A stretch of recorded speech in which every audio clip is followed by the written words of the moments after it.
我谨代表香港特区政府热烈欢迎这次核酸检测救援队伍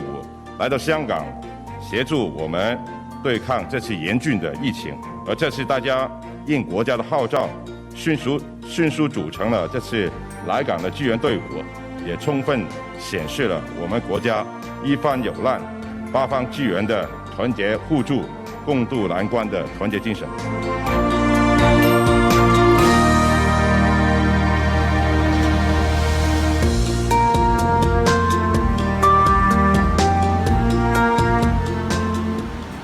我们可以以专业、规范、科学、精准、高质量、有序完成这么一个任务。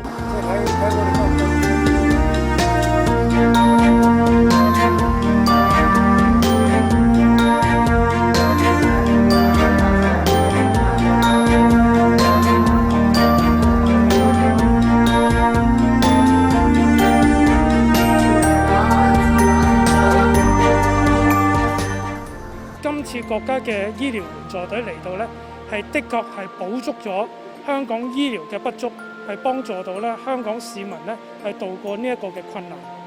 其實好多嘅香港市民呢，其實都係好擔心自己係會唔會都係有一個隱性嘅一個嘅即係病毒存在。咁其實大規模嘅一個全面嘅檢測呢，其實好多市民都係希望可以參與。咁但係即係無奈香港呢，可能喺個而家現時嗰個醫療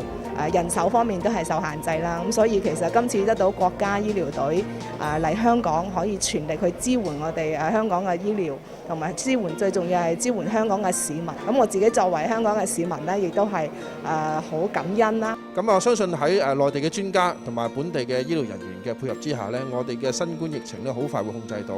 咁市民可以保障到健康啦，亦都可以恢復返正常嘅生活、經濟同埋生產活動。